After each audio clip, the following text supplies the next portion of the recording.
you are, I guess, the pioneer of hashtag van life and really rode that wave of Instagram, travel photography, inspiring probably a whole ton of people to go buy a van and build it out and live in it, or just straight dirtbag in the back of their van. Yeah, I mean, when I did it I started in 2011 and I did it in 2014.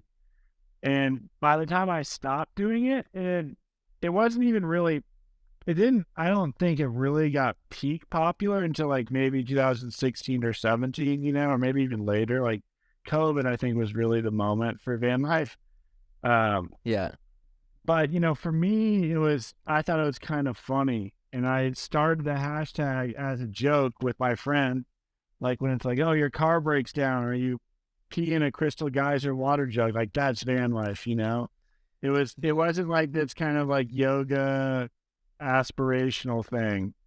At least for me, when I started documenting vans, and I've always really been into vehicles and cars. So I was just always on the lookout for other people doing the same thing.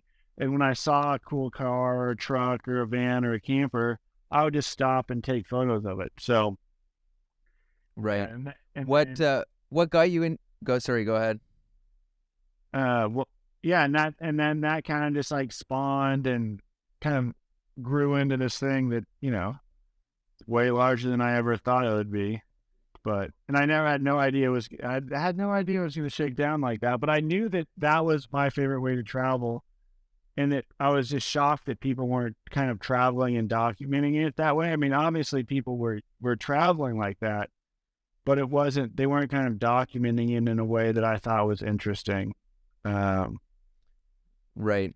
How did your, I guess not knowing anything about you, but like, how did your parents react to you saying, "Hey, I'm leaving my, dream job," or what would be a dream job for a yeah. lot of people in New York City, and going to dirtbag it? I mean, my mom wanted me to be a lawyer when I was in college. So I think she was like a little like, oh, damn, I don't know if this is such a good idea for you to do this. But once I kind of Yeah. explained to her the financial implications of it, it's like, look, mom, I'm going to be fine. Yeah. She kind of was, yeah, she was like less concerned about it. And then my dad was super supportive of me doing it from day one. He was just like, he thought it was so cool. Um, so they were, yeah, they were both pretty supportive, emotionally.